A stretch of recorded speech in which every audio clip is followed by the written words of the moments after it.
There is a moment that quietly unsettles some people. Not once, but again and again. You begin something new, a skill, a project, a plan for the future. At first, it feels right. The curiosity is real, the excitement is genuine. You imagine where it could lead, and for a while, you move forward. Then something strange happens. Nothing goes wrong. There is no failure, no clear obstacle, but the pull disappears.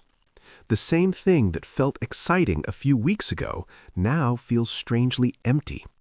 And without fully deciding to, your attention drifts somewhere else. Another idea appears, another direction, another beginning. If this has happened to you many times, a quiet question eventually forms. Why can't I stick to anything? It's not that you lack ambition. It's not that you avoid effort. In fact, when something first captures your attention, you can focus intensely. You research it. You think about it constantly. You imagine mastering it. But the pattern repeats. Interest rises. Curiosity deepens. Then suddenly, it fades, and the cycle begins again. Over time, something heavier appears. Doubt. You start noticing people who seem very different from you. People who choose one direction and stay with it. They build careers step by step. They move steadily forward. Their progress looks stable, predictable. Meanwhile, your own path feels scattered. A collection of half-finished interests, unfinished skills, abandoned projects. From the outside, it can look like inconsistency, but internally, the experience feels very different. It doesn't feel like laziness. It feels like your mind keeps finding new doors, and you can't ignore them. Each one seems important. Each one promises a new way of understanding the world, and closing those doors feels almost impossible. So the mind moves again and again, and slowly a difficult thought appears. Maybe something is wrong with me. But before accepting that conclusion, there is something important to understand. Because the behavior you've been criticizing might not be what it seems. And once you see the deeper pattern behind it, many moments from your past may suddenly make more sense. But to see that pattern clearly, we need to look at something that happens inside the brain when curiosity appears. When people talk about discipline, they usually imagine willpower, the ability to force yourself to continue. But human motivation rarely works that way. The brain runs on something more subtle, reward signals. When you encounter something new, something unfamiliar, something mentally stimulating, the brain releases chemicals that make the experience feel engaging. You feel pulled toward it. Curiosity appears, and for certain minds, this effect is much stronger than average. Some people are naturally wired to respond intensely to novelty, new ideas, new systems, new perspectives. When something feels unexplored, their attention locks onto it. They want to understand it, dissect it, see how it works. But here's the part that creates the strange pattern. Novelty fades. Every skill, every project, every subject eventually becomes predictable. At that point, the brain stops producing the same reward signal. What once felt exciting now feels routine. And when that shift happens, something interesting occurs.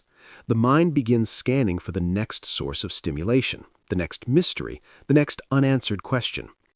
This doesn't happen consciously. You don't sit down and decide to abandon something. Your attention simply begins to drift. Another subject appears, another curiosity, another door opens, and the cycle continues. At first glance, this pattern looks like a problem, but something unusual appears when we look at history. Many of the people who shaped entire fields behaved in exactly the same way. They did not follow a single narrow path.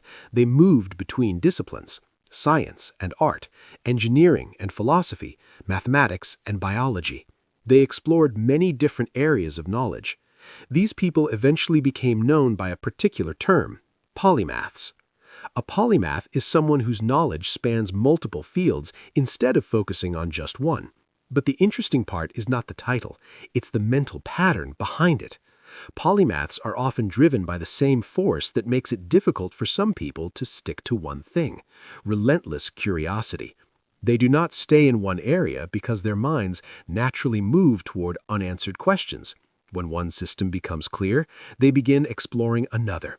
And this movement between fields often creates something unexpected: connections. Because knowledge does not exist in isolated boxes, ideas influence each other. A concept in biology might inspire a breakthrough in technology. An artistic perspective might reshape engineering. A psychological insight might change the way businesses understand human behavior. Innovation frequently appears at the intersections between fields. But here is the difficult part. While this process is happening, it rarely feels impressive. It feels messy, incomplete, unfocused. Imagine standing in a room surrounded by unfinished projects. A course you stopped halfway, a book you never finished, a skill you practiced for months before losing interest. Each one feels like evidence of failure. But the mind remembers something else. The moment when each interest first appeared, the excitement, the curiosity, the sense that you were discovering something meaningful. Those moments were real. They weren't illusions. Your brain simply moved on once the discovery phase ended. And modern life does not always understand this pattern, because the systems around us reward specialization. Choose a path, stay on it, go deeper, become an expert. For many people, that structure works perfectly, but for others, the mind resists narrowing itself too early. It wants to see how many different systems connect, so the attention moves sideways instead of forward. And this creates a strange psychological tension. Part of you wants stability, another part refuses to stop exploring. You want to commit to something, but you also want to understand everything else. So the mind keeps scanning, looking for the next piece of the puzzle. And for years, this can feel like a flaw, until one realization slowly begins to change the perspective. The goal was never to follow someone else's cognitive style. The goal was to understand your own. Some people build knowledge like a deep well. They dig in one place for decades. Others build knowledge like a network. They explore many areas and eventually connect them. Both paths lead to understanding, but they look very different while they're happening. A specialist's progress is easy to measure. Years of focus create clear expertise. A polymath's progress is harder to see because the value appears in the connections between things. The skill is not only knowledge, it is pattern recognition, the ability to see relationships others overlook. But those connections take time to form, and during that time, the person often feels scattered. They compare themselves to specialists. They see the distance between their path and everyone else's. They focus on what looks unfinished instead of what is quietly accumulating. Perspective. Each interest adds a new lens, a new framework, a new way to interpret the world.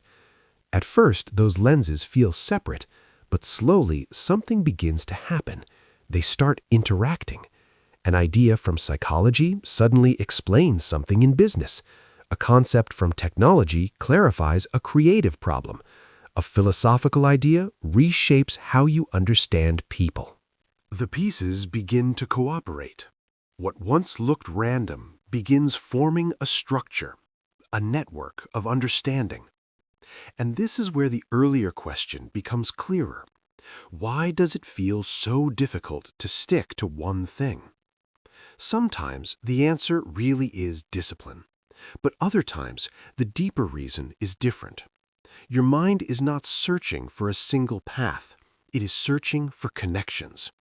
It wants to understand how systems interact, how ideas influence each other, how patterns repeat across different fields. That kind of curiosity does not settle easily. It keeps moving, exploring, testing. But once you recognize this pattern, something important changes. Instead of fighting your curiosity, you begin guiding it. You allow exploration, but you also build structure around it. You choose fields where multiple disciplines meet. You allow interests to evolve without completely abandoning what came before. Each phase builds on the last. Knowledge accumulates instead of resetting. And gradually, the scattered feeling begins to disappear because the pieces start fitting together. The interests that once felt unrelated begin forming connections. Looking back, those unfinished paths were not wasted. They were preparation. They trained the mind to see patterns across systems. And that ability becomes more valuable over time, especially in a world that grows more complex every year. Because complexity rewards people who can understand many perspectives at once, people who can translate ideas between fields, people who can see connections others miss. Which brings us back to the beginning, that moment when you asked yourself why you couldn't stick to anything. Maybe the question was slightly wrong. Maybe the real question was this: what kind of mind do I actually have? Some minds go deep. Some minds go wide. Neither is superior, but each requires a different way of building a life. Once you understand which one you are, many things from your past begin to make sense. Those abandoned interests may not represent failure. They may represent exploration. And exploration is often where understanding begins. If parts of this reflection felt strangely familiar, if you recognized pieces of your own thinking inside it, then you might find the conversations here worth continuing. And if that's the case, you're welcome to subscribe, only if it feels like a place where your curiosity belongs.